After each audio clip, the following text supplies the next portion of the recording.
우리는 싸워야 될 것들이 참 많은데 믿는 사람들은 특별히 싸워야 되는 것이 하나 더 있습니다. 그건 내가 가지고 있는 그 믿음을 파괴하려고 하는 세상에 맞서서 우리가 싸워야 해요. 이게 하나 더 일반인들과 다른 또 다른 준비되어야 되는 문제이기도 합니다. 세상에서는 그냥 나와 반대되는 사람들, 또 내가 문제에 봉착할 때 그 문제를 해결하는 일만 하면 되지만, 신앙인들은 내 믿음을 빼앗기지 않게 하기 위해서 싸워야 되는 그런 일도 감당해야 합니다.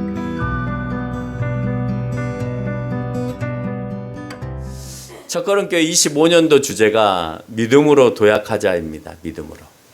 그렇죠? 여러분 주보 제일 앞면에 보면 우리 주제가 항상 커다랗게 딱 첫면에 박혀 있어요. 믿음으로 도약하자. 여러분 믿음으로 도약하고 있어요? 믿음으로 도약하고 있어요? 믿음으로 멈추고 있어요? 네? 한 발 한 발 도약하고 있습니까? 도약은 마지막 정점에 이를 때까지 계약해서 발로 걸어가는 거예요. 여러분 높이뛰기 선수를 보면 높이뛰기 위해서 계속 도약하잖아요. 그렇죠? 멀리뛰기 선수를 보면 막 달려왔다가 정점에서 발을 힘껏 내딛어서 멀리 뛰잖아요. 그걸 도약이라고 합니다. 여러분 농구 선수들은 도약을 어떻게 해요?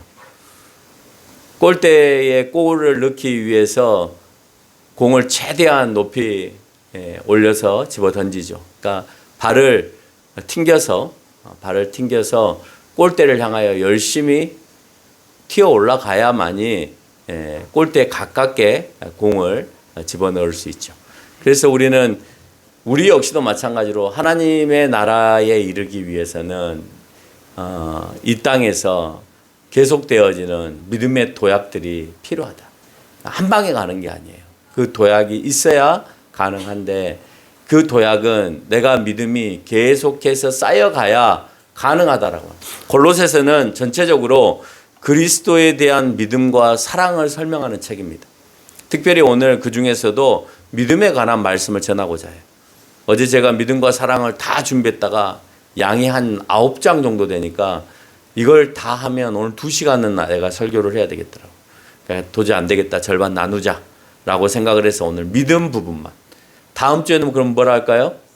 사랑 부분을 이제 다음 주에 하는 거예요. 달콤하겠죠? 사랑 얘기하면 다른 거 다 빼더라도 그냥 달달하잖아요. 달콤하잖아요. 그렇죠? 근데 믿음 하면 왠지 딱딱하고 내가 해야 되는 일들이 많을 것 같은 그런 강박관념에 쌓이기도 합니다. 하나님의 뜻으로 예수 그리스도가 사도된 바울이다라고 처음 인사를 바울이 하면서 들어갑니다. 다른 말로 하면 하나님의 뜻에 합당한 일을 하는 사람이라고 표현되어 있는 겁니다. 여러분을 다른 사람에게 소개할 때 나는 하나님의 뜻에 합당한 일을 하고 있는 사람이야 라고 소개할 수 있어요? 여러분이 지금 하고 있는 일이 하나님의 뜻에 합당한 일을 하고 있는 것 같습니까? 골로새에 있는 성도를 향하여서 그리스도 안에서 신실한 형제들이라고 표현하고 있습니다.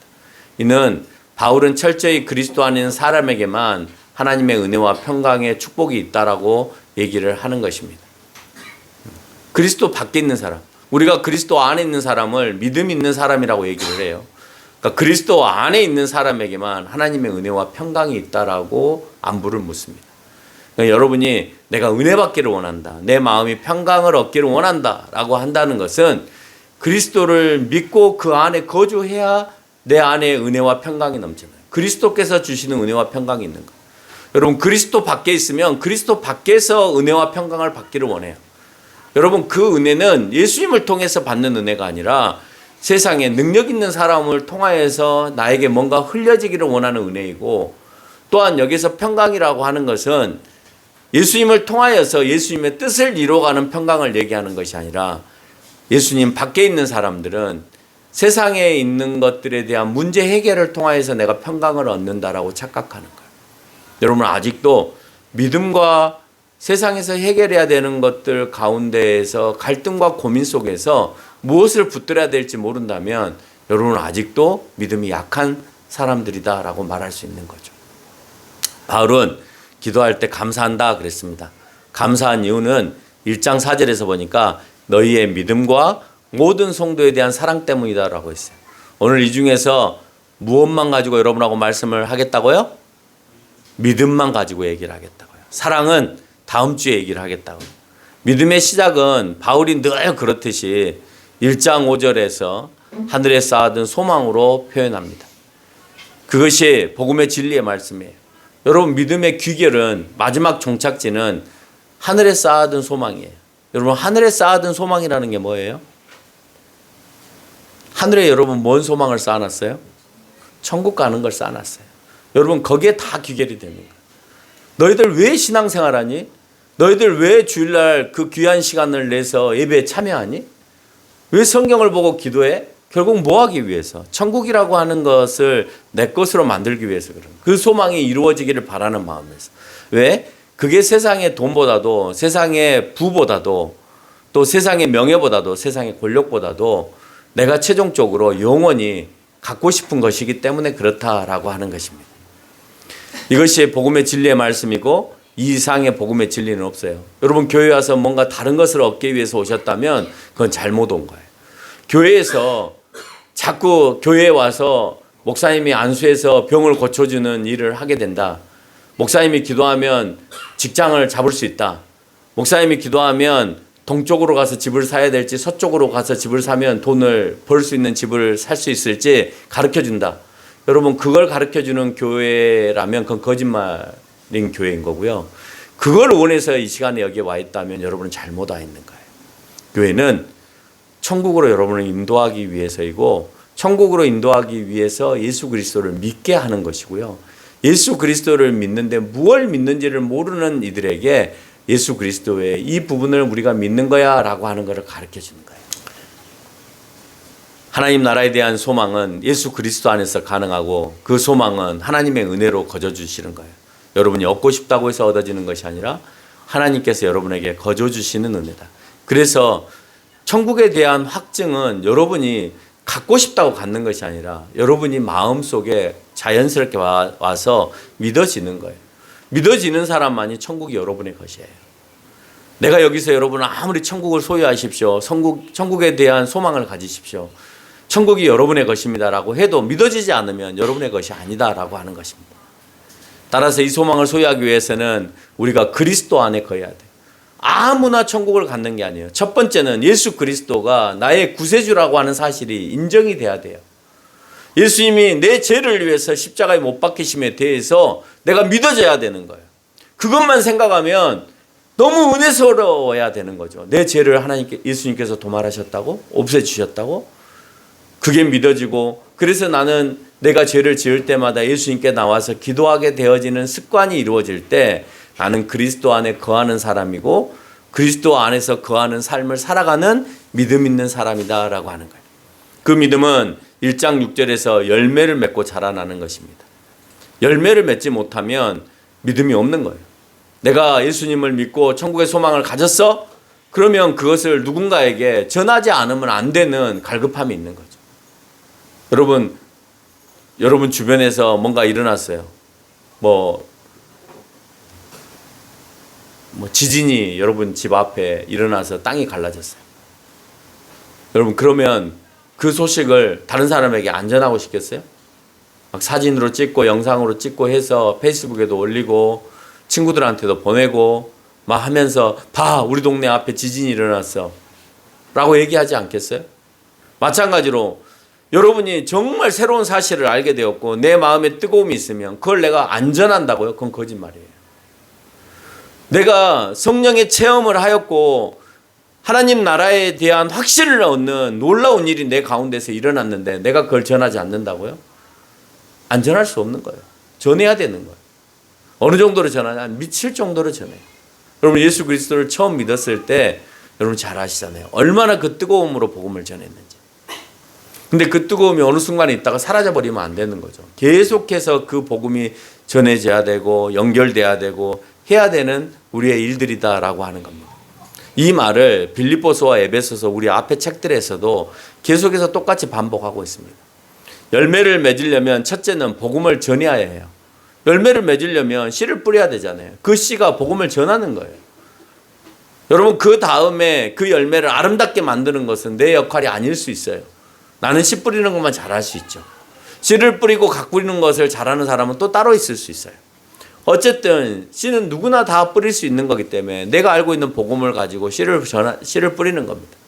둘째는 그 열매의 아름다움을 보아야 해요. 내가 그 사람의 귀감이 되어서 그 사람이 나를 닮아갈 수 있도록 해야 되는 거예요. 그러기 위해서는 내가 수도 없이 많은 노력에 그리스도인의 모습으로 바뀌어가야 돼요. 하나님의 형상으로 바뀌어가야 되는. 저 사람 닮고 싶다 하는 모습으로. 여러분, 세상에도 그런 사람 있잖아요. 보면 또 보고 싶고, 저 사람 닮고 싶고, 저 모습대로 내가 살아가고 싶고 하는 그런 사람들 있잖아요. 그게 내 어머니나 내 아버지가 되어질 수도 있지만 또 세상에서도 내가 만나는 그런 인연의 관계 속에서도 얼마든지 이루어질 수 있다. 마지막으로 이 일은 성령의 세례를 통해서 성령과 함께 해야 합니다. 그러니까 성령이 여러분 가운데 들어와서 복음을 전하기를 원하고 저 사람에게 노크를 하기를 원할 때 해야 해요. 해야 해요. 그렇게 성령이 여러분에게 노크를 하는데도 불구하고 여러분이 그것에 대해서 반응을 보이지 않고 있다? 그러면 하나님의 뜻에 맞는 일을 하고 있지 않는 거고, 하나님의 그 뜻에 일을 하고 있지 않는 사람은 내가 믿음이 약해져 있는 사람이에요. 여러분, 성령의 세례와 성령의 충만함이 내 가운데 없으면 열매가 없죠. 내가 뜨거움이 없으니까 할 수 없는 거예요. 여러분, 내가 그림을 그리고 싶은 열정이 있어야 밤이 새고 그림을 그려도 재미있는 거예요. 내가 하고자 하는 목표가 정확하면 날을 새고 공부를 해도 목표가 있기 때문에 재미가 있는 거예요. 근데 목표가 없으면 재미가 없어요. 그래서 학교에서 선생님들이 빨리 꿈을 찾아라 라고 하는 것은 꿈이 있어야 공부를 하는 거거든요. 나 이거 하고 싶어 라고 하는 꿈이 없으면 그러면 내가 그 꿈을 향하여서 열심히 달려갈 수 없어요. 우리의 꿈은 천국이잖아요. 그리고 하나님의 일에 동참하는 거잖아요. 그 마음에 열정이 있기 때문에 내가 날을 새고 내 것을 희생하고 내 돈을 써가면서까지도 복음을 전하는 일을 하게 되어진다는 거예요. 골로새 지역에는 이런 믿음을 가지고 있는 모범된 인물이 있었습니다. 1장 7절에 보니까 에바브로라고 되어 있습니다. 그래서 1장 7절에 그렇게 말하죠. 이와 같이 우리와 함께 종된 사랑하는 에바브로에게 너희가 배웠나니. 여러분, 믿음으로 배울 수 있는 롤모델이 있었어요. 에바브로에게 너희가 그렇게 배웠어. 그는 너희를 위하여 그리스도의 신실한 일꾼이다. 하나님의 뜻에 동참한 하나님의 일꾼이라고 소개하고 있고 성령 안에서 너희의 사랑을 우리에게 알린 자다라고 표현합니다. 그 사랑을 받는 바울 일행이 골로새서 교회를 향해 기도한 건 단 하나, 믿음이었습니다. 1장 9절로 10절에서 언급하고 있는 하나님의 뜻을 아는 것과 하나님을 아는 것에 자라나게 하시는 것, 이것은 신령한 지혜와 총명으로 안다라고 되어 있어요. 하나님을 아는 것, 하나님을 알아가는 것, 그것은 세상의 지식으로 알아가는 것이 아니라 신령한 지혜, 성령이 여러분에게 가르쳐 주시는 지혜, 총명으로 알아가는 것. 여러분, 머리가 똑똑하다고 해서 오늘 목사님의 말을 이해하는 게 아니에요. 머리가 안 똑똑해도 오늘 그 말씀이 믿어지는 사람이 있고 안 믿어지는 사람이 존재하는 겁니다. 성령이 여러분에게 가르쳐 주시는 대로 내가 그냥 맹목적으로 흡수하는 사람은 성령의 지혜와 총명을 따라서 내가 믿음을 얻는 것이고, 내가 오늘 성령이 아무리 여러분에게 그 마음에 노크를 해도 받아들일 의향이 전혀 없는 사람은 오늘 목사님의 말이 무슨 말인지 도저히 이해가 안 되는 딱딱하고 어려운 그런 메시지로 남게 되는 것이에요. 여기서 말하는 신령한 지혜라고 하는 것은 하나님의 뜻을 실제 삶에서 구별하고 실천할 수 있는 영적인 분별력을 얘기하는 거예요. 여러분, 신령한 지혜는 무엇이 하나님께서 원하시고 무엇을 하나님께서 원하시지 않는가를 구별하는 거예요. 오늘 무엇이 나에게 와서 복음으로 다가오고 무엇을 내가 받아들여서 하나님의 일꾼으로 살아야 되겠다라고 하는 거냐 하는 것을 분별할 수 있는 사람이 오늘 신령한 사람이라고. 세상에 지혜 있는 사람은 뭐가 옳고 그름인지를 분별해서 옳지 않은 것을 내가 하지 않는 것을 지혜라고 얘기하잖아요. 근데 신령한 지혜는 하나님의 뜻에 맞는 일을 하느냐 하지 않느냐를 분별할 줄 아는 사람인 거예요. 다시 말해서 하나님의 거룩한 성품이 나를 지배하고 다스릴 수 있게끔. 이거보다는 이것이 하나님 앞에서 더 거룩한 삶이에요. 이거보다는 이것이 이렇게 선택하는 것이 하나님이 더 원하시는 삶이야 라고 하는 것을 계속해서 분별해 가면서 살아가는 거예요. 이게 거룩한 성품이고, 그렇게 민감하게 되어 있는 사람은 성령이 하시는 말이 잘 들려요. 믿음은 이것으로 끝나지 않고 능력을 수반합니다.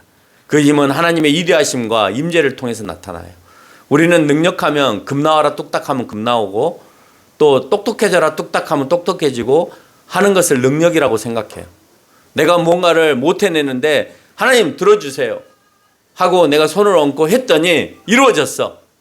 그것을 능력이라고 생각하는데 그게 능력이 아니에요. 성경에서 예수님에 대한 뜨거운 열정으로 복음을 전하는데, 복음을 전하면서 받게 되어지는 고난이 있어요. 그 고난에 대하여서 오래 참을 수 있고 인내할 수 있는 것을 오늘 본문에서는 능력이라고 얘기해요.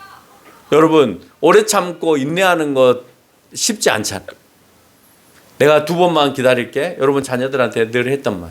내가 3번만 셀게. 그 안에 와. 3번만 센다. 하나, 둘, 셋. 더 못 참죠. 근데 4번, 5번 세면 그 아이는 이제 엉덩이도 맞아야 되고 손바닥도 맞아야 되는. 여러분, 우리가 오래 참지 못하고 인내하지 못해요. 1번은 기다려줄 수 있고 2번은 기다려줄 수 있는데 3번은 못한다라고 하는 게 사람들의 심리예요. 또는 1번도 못 기다려주는 시대가 돼버렸어요. 물론 그것을 기다리라는 소리가 아니라 복음을 전하다 보면 여러분이 당하는 고난들이 얼마든지 있을 수 있다는 거예요. 내가 왜 이 사람한테 이런 일을 해야 돼? 내가 왜 이 사람한테 계속해서 굽실대면서 먹을 것 줘가면서 내가 돈 써가면서 시간 내가면서 해야 돼? 해야 해요. 해야 돼요. 그 인내와 그 가운데서 당하는 그 아픔을 내가 참아내는 것을 오늘 성경에서는 능력이다라고 얘기를 합니다. 그것도 능력이다. 근데 우리는 자꾸 금 나와라 뚝딱해서 나오는 것을 능력이라고 생각하고 홍해강을 가르는 것을 능력이라고만 생각하는 거예요. 여러분, 그것은 그냥 더 물어주는 능력이라는 거예요. 이런 능력이 있어야 복음을 전할 수 있고 확장되어질 수 있어요. 복음을 확장시키기 위해서 여러분이 가져야 되는 능력은 복음을 전할 때 오는 인내해야 되는 것과 오래 참아야 되는 그 고난을 여러분이 감당하는 것, 그것이야말로 복음을 전하는 여러분의 능력이다라고 하는 거예요. 그것이 하나님의 뜻이고 그 하나님의 뜻에 동행하는 것이에요. 주님께서도 그렇게 하셨던 것처럼 자신이 행한 이적은 예수님께서 구원자라고 하는 사실과 또 복음을 전하기 위해서 받는 그 목적과 고난을 이기셨어요. 예수님이 하신 일은 다른 게 아니에요. 여러분, 병 고치고 예수님이 하신 것처럼 먹을 것을 나눠주고 거기에 관심이 많죠. 근데 그걸 보여주신 그 기사의 내용을 보면 내가 하나님이심을, 내가 하나님의 아들임을 그들이 믿게 하기 위해서 하는 거예요. 다른 뜻이 아니에요. 나 물고기 2마리, 물고기 5마리, 물고기 2마리와 떡 5덩어리로 나 너희들 다 먹일 수 있어. 이거 보여주기 위해서 하는 게 아니에요. 잡아, 너희가 나를 하나님이라고 믿지 못하잖아. 내가 오늘 너희 앞에서 내가 하나님의 아들임을 보여줄게. 이 작은 음식을 가지고 너희들 다 먹게 해줄게. 그걸 통해서 예수님은 떡 5덩어리와 고기 2마리로 모든 걸 다 먹일 수 있는 능력을 가지고 있다라고 생각한다면 그거는 물질을 사모하는 사람인 거예요. 모든 사람이 거기에만 관심이 있어요. 왜 그 예수님은 그 이면 속에서 더 놀라운 일을 하실 거라고 하는 사실을 모르냐 이 말이에요. 오늘 예수님이 가르쳐 주신 것은 너희가 떡 5개와 물고기 2마리를 가지고 먹고 사는 문제를 해결하는 것이 아니라 너희에게 영원히 먹을 것을 공급하시는, 영생을 공급하시는, 먹지 않아도 사는 것을 공급하는 천국을 소개하기 위해서 그것을 보여주신 거예요. 여러분, 예수님이 떡과 물고기가 그 가운데서 빠지면 그 다음 날부터는 배고파야 되잖아요. 예수님이 그 동네에서 떠나시면 그들은 또다시 배고픔이 와야 돼요. 그것은 이 땅에서 한 번 그에게 줄 수 있는 일이다라고 하는 거예요. 영원히 줄 수 있는 것이 아니라는 거예요. 내가 영원히 살 수 있는 것을 가르쳐 줄게. 그런데 중요한 것은 내가 그 길로 인도하는 사람이야. 그것을 믿어야 해 라고 하는 것에 대해서 내가 받아들일 수 있는 사람이다라고 하는 겁니다. 그리고 예수님이 하시는 그 일들은 그냥 덤으로 하시는 것이다라고 하는 사실을 우리가 기억해야 합니다. 우리가 예수 그리스도를 전해야 될 이유는 그 모든 만물을 만드시고 모든 권세 위에 있으시고 그가 우리의 머리가 되시고 우리의 몸이 되신다라고 2장 10절에서 언급하고 있기 때문에 그래요. 그리고 우리는 믿음의 본질을 탑재해야 되는데 1장 14절과 19절과 20절을 보면 그리스도께서 십자가에서 하신 일을 가지고 말씀하시는데, 먼저는 속량을 통하여서 죄사함을 이루셨고 십자가상에서, 둘째는 하나님의 모든 충만케 하심으로 예수 그리스도 안에 거하시고 하나님과 화목케 하심을 이루셨다라고 표현하고 있습니다. 그래서 우리가 얘기하고 있는 것처럼 속량을 통한 죄사함, 하나님의 우리에게 허락하시는 충만함, 예수 그리스도 안에서 우리에게 주시는 화목, 이 세 가지를 이루시기 위해서 십자가에서 고난을 당하셨다라고 표현하고 있는 거예요. 우리는 죄사함만 십자가상에서 이루었다고 생각하죠. 아니에요. 그 일을 통하여서 우리에게 얘기하고 계세요. 2장 13절로 14절에서 이렇게 표현합니다. 우리의 모든 죄를 사하셨는데 우리를 거스리고 불리하게 하는 법조문으로 쓴 증거를 지우시고 제하여 버리사 십자가에 못 박으셨다고 표현하고 있습니다. 예수님은 우리의 관계를, 여러분의 죄를 소멸하기 위해서 법조문처럼 되어 있는 그 증서를 십자가상의 그 사건을 통해서 지워버리셨다는 거예요.